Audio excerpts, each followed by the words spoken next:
Well, today we're going to talk about an accumulation of comments that we have received over a period of time. It's this statement that being half Korean just means you're not Korean. Mm-hmm. This is a very important conversation for us because this is something that we're dealt with every single day, essentially, especially living here in Korea. We're not going to come at it from a super negative or we're angry standpoint. Yeah. But we do want to just keep it real with the conversation of how this makes us feel and why is this happening, and just try to dissect that. No doubt that statement, you don't look something, therefore you are not something, I think is very easily heard by people who have a lot of mixed Asian ancestry. Say, especially when the Asian culture would be something where the image is very typified of what that group is. So for example, you would look at someone who is Japanese and be like, oh, you're clearly Japanese, or someone is Chinese, oh, you're clearly Chinese, which again, there's lots of breakdown on what that might look like. But when there's a certain culture that's very heavily typified by a certain image or certain look that people expect you to have in order to fall under that category of that ethnic group. And that is the truth when it comes to Korea as well. Just because no one knows that you don't look Korean, therefore you are not Korean. No one can guess you are Korean, so you are not Korean. And it really breaks down this idea of being Korean purely on your looks. And that statement itself, I think, it's very difficult, or let's say it's a slippery slope, right? Because then you will look at somebody who is half Korean, who carries a lot of these Korean genetic features. So suddenly, is that person Korean then? Based on this statement alone, you don't look Korean, therefore you're not Korean. Oh, well, you look really Korean, therefore you are Korean. It can be very, even to the point of traumatic to some people. I'm reminded every day how I don't look like the typical Korean. Yes. Because I live here in Seoul, and it's subconscious most of the time because I'm not just walking around just thinking, oh, I look different, I look different. Right. But there are times, and this happens more often than not, where I'm just walking, and then when they look at me, I always have that sudden awareness of, oh, they realize that I'm not like them. I have this subconscious feeling. And I think, living with that every single day, it does something to you psychologically. And I can imagine with some people, especially when their identity is really just tied up in how they look and really wanting to be accepted, that could be more traumatic to them, knowing that, oh, they're just so different. It's part of this, this social implicit understanding, you are part of our group because you look like us. It's just an additional cue that's unspoken, 서로, sorry, my Korean came out, unspoken each other, right? In each other mutual understanding that you are part of the whole. And we don't have to go through that topic to discuss, hey, you are also Korean. You don't have to explain it to somebody if you look Korean, that they'll just be like, oh, you're Korean. But when you don't look Korean, then you have to go through that conversation. And it's like, well, anyone who's quote unquote fully Korean is not going to have to go through this conversation. Why do I have to? Which only further separates you from the whole. The other aspect of that is, as annoying as it is, it's almost like you can't really fault individuals for that. So it's like you can't really get upset with them or tell them off. So it's just a burden, I guess, that we have to live with as halfies. It's not simply just the way you look and that initial conversation. Let's say you and I, and this happened very recently, where you and I will go out to a restaurant. So you and I went to the restaurant, and the hostess looks at both of us, and she says to me in Korean, did you do your corona check? What is it? KUV check. So you check your QR before you enter any restaurant because you have to be fully vaccinated in order to sit together with someone. So I said, yes, I did my QR check. She glances at you and then asks me in Korean, did he do his QR check? And I was like, yes. But then she follows up, is he fully vaccinated? And I was like, yes. And she was going to say something else. And then I was like, yes, he got vaccinated in Korea. He's fully vaccinated. He did his QR check. And it just kind of came out of me. Because what it was an understanding that she is making this assumption of you. And it was very negative. And it just kind of jolted inside me like, what is this? Why are you separating us in purely on your assumption of what we look like? Right. Especially when I've already told you in Korean, directly to you, with him standing right there, that yes, he did. So what more evidence do you need? But, again, the empathetic side says that Well, the track record for foreigners, and I look, at first glance, they're not going to know again that I'm Korean. I Uh, knew. well, yeah, you did know, I saw but you across the but a room. lot of yeah, but a lot of Koreans, they won't ever guess that, Mhm. right? At least Koreans that live here, and so like I can understand with the track record of foreigners not being able to speak Korean many times that she would just make that assumption, Mhm. and she didn't mean any harm by it, I'm sure. Mm. And the other aspect of that is a lot of times Korean people are a little intimidated to try to speak English, even though they Mm-mm-mm. could like speak a little bit. So all of that could have been just a mixture in that moment that caused her to, Mhm. do that. And she probably Mm-mm-mm. didn't think anything of it. And it is true. At the moment, I looked at you and I said, "Did you do your QR check?" It's my way of letting her know in a kind of more subtle manner. He's present and he's part of this conversation. Don't overlook him because of your assumptions. So the thing also I want to emphasize here in Korea, there is still yet the idea that your ethnicity or Koreanness as ethnic Korean is tied to your citizenship. Now we know this is not the case because we have kyopo, right? Maybe we have Korean Americans or Korean or some other ethnicity or citizenship. You are ethnically Korean, but you were born and raised in a different country. And so you might call yourself Korean British, Korean American, Korean whatever, right? And so that's where it gets a little bit sticky. How do you define these people? Oh, are you Hmm. Korean? Are you American? Hmm. What? And that we still have that kind of conversation here in Korea as well, because ethnicity and citizenship is still so closely tied together. And even in the minds of, even still to like certain Korean people, they think American, they think white, Hmm. right? That is Totally. yeah. So that statement, I suppose, is more geared to Korean Hmm. listeners, right? Who might be like, well, how could you be Korean when your citizenship is not Korean? Right? And trying to make it clear there is a difference between what your ethnicity is and your citizenship. Think about the phrase 우리나라 사람. Hmm. When you say 우리나라 사람 is like our country person. Hmm. 우리나라 사람 is not really referencing an ethnic group.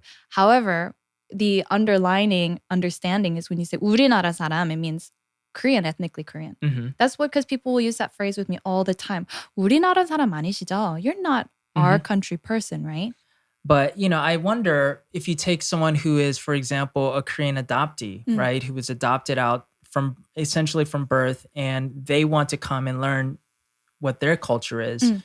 I know there is a big difference between someone who is half Korean that might have grown up with a Korean parent, but like, what is the difference between that Korean, wanting to learn and explore their culture? Are you going to dismiss them because they were Mm-mm-mm. technically growing up in, let's just say they were adopted into an American family. They technically grew up as an American. Mm-hmm. Again, I know it's very different, Yeah. right? I I realize get what that. you're going with.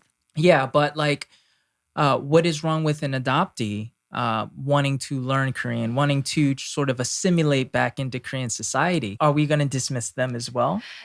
Okay, I see where you're going. Yeah. Maybe I can try to clarify that statement a little Mhm. bit. So you're saying Because I'm not somebody, saying it's the same for sure. I And understand. yeah. Yeah. So somebody who is ethnically Korean, was born in Korea, but then adopted and separated forcibly from any Korean culture or experience or Korean family to Mhm. go live with an American family, right? And their full exposure growing up would have only been English and what their American family would have been like, an American society and schooling. And then when they're in their 20s, let's say, suddenly realizes, or it's been over a period of time, you know what? I want to learn more about what it means to be Korean. I'm Korean too. What does that mean? And then goes on their journey to experience and learn what that might mean to them. Mhm. Could we then look at that person and be like, who do you think you are? You're not even Korean. Like, you have nothing to do with Korea. So why suddenly you're 20 and 30? Like, why do you want to learn about Korea all of a sudden? You're just American. Oh, you're just an American obsessed with race. Mhm. Would we use that statement in this case as opposed to someone who's half Korean, who grows up with a Korean parent in the household, right? Has some experience learning about Korean race and culture and all of that, but primarily has, let's say, an American upbringing just simply because of the American society surrounding them. And then in their 20s and 30s realizes, man, there's a lot about Korean culture and history and all of this that I don't understand. I'm going to learn about it. Would we then look at that individual and be like, why does it matter to you? You're not even Right. Korean. You don't even look Korean. Like, you Right. don't have any experience with it outside of your mom.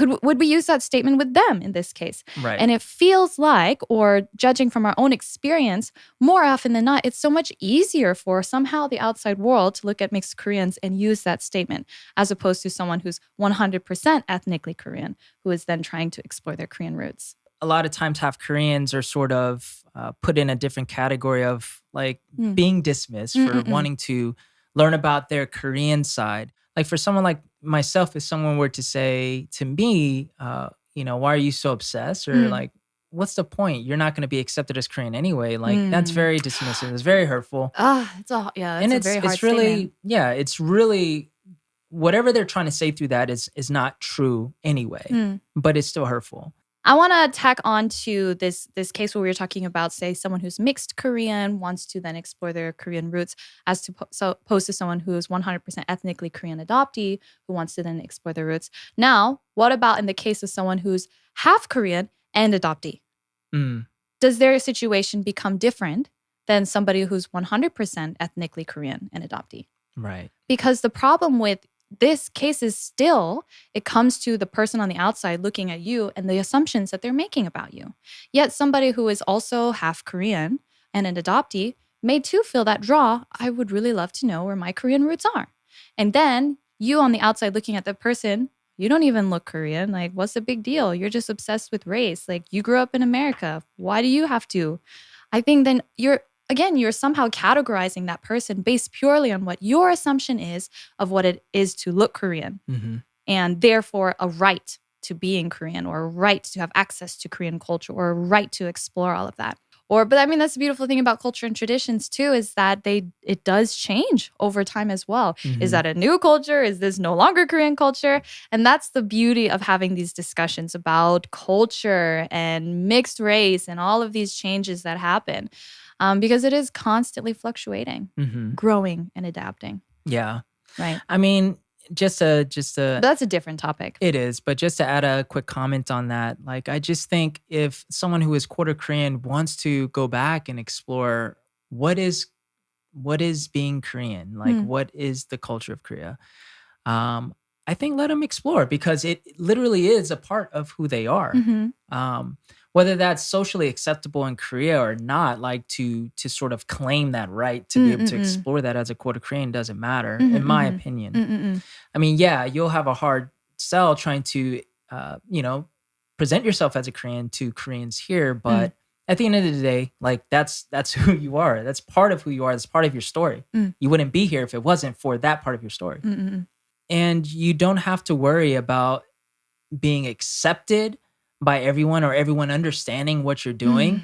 Because I had to go through that as well with my journey, with me starting the YouTube channel and then me getting a bunch of comments from people, and I still do. Don't let anyone's opinions of you stop you from exploring more or just worrying about how you're being perceived. Because even though there are people that will, I guess, give you some resistance, there's also going to be people that will support your journey. And there will be a lot of Koreans that will support your journey and try to understand. Even though they may not be able to understand from your perspective, they will try to support. And I just think that we have to realize that, because a lot of times the most outspoken people are the minority. I think most people mean well. They may be ignorant in some ways, but just own it and just explore as much as you want to.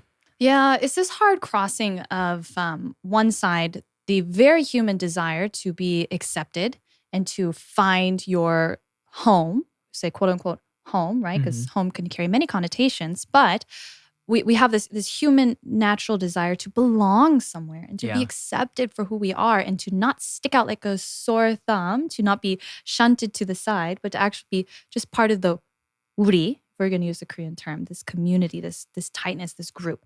We have this very human desire for that. And so people who are maybe half Korean work very hard to be part of that 우리. Let me in, let me in, let me in. And there will be those who will not let you in. There will be those who will resist. There will be those who say, you're not Korean. I don't care if you speak Korean. I don't care if this or that. You're just not Korean, because there are some expectations that they might have of what it means to be Korean, and you cannot fulfill them. And that has nothing to do on you. And so there's this happening, and the recognition that there's going to be that resistance.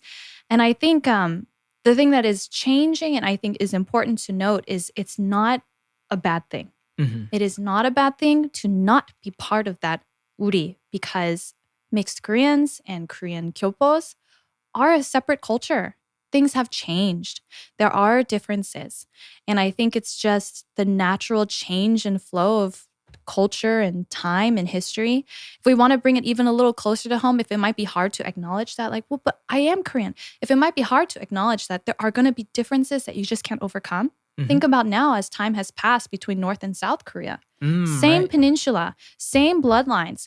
Yet, North and South Korea have now diverged and changed so much that even North Koreans who maybe defect to South Korea will have a hard time adjusting, or there will be things that people can't understand about each other because culturally and your mind and societally, you're so different. And so I think the important thing to note is while we're still figuring out what are those differences, what does this mean in the realistic world, not just academic out there talk, the thing to recognize is it's not a bad thing. This is why I really want to emphasize, because I think especially half Koreans who work really hard to be part of the uri, to be part of the whole in the community, beat themselves up for not being able to, Mhm. because people who are in the uri is constantly pushing you away, making you feel like the bad one here, the wrong one here. And it's not a bad thing. I don't know if anyone's ever told you that, but it's not a bad thing to have those differences. Yeah, that's very good advice. And also, our experience will not always be everyone else's experience. Exactly. So if you're coming into this like, well, that's not the case with me, that's fine. We understand that as well. You can leave a comment below if you're watching this on YouTube, or you can send us a message at thehappyproject@gmail.com. We will see you next time. We are The Happy Project.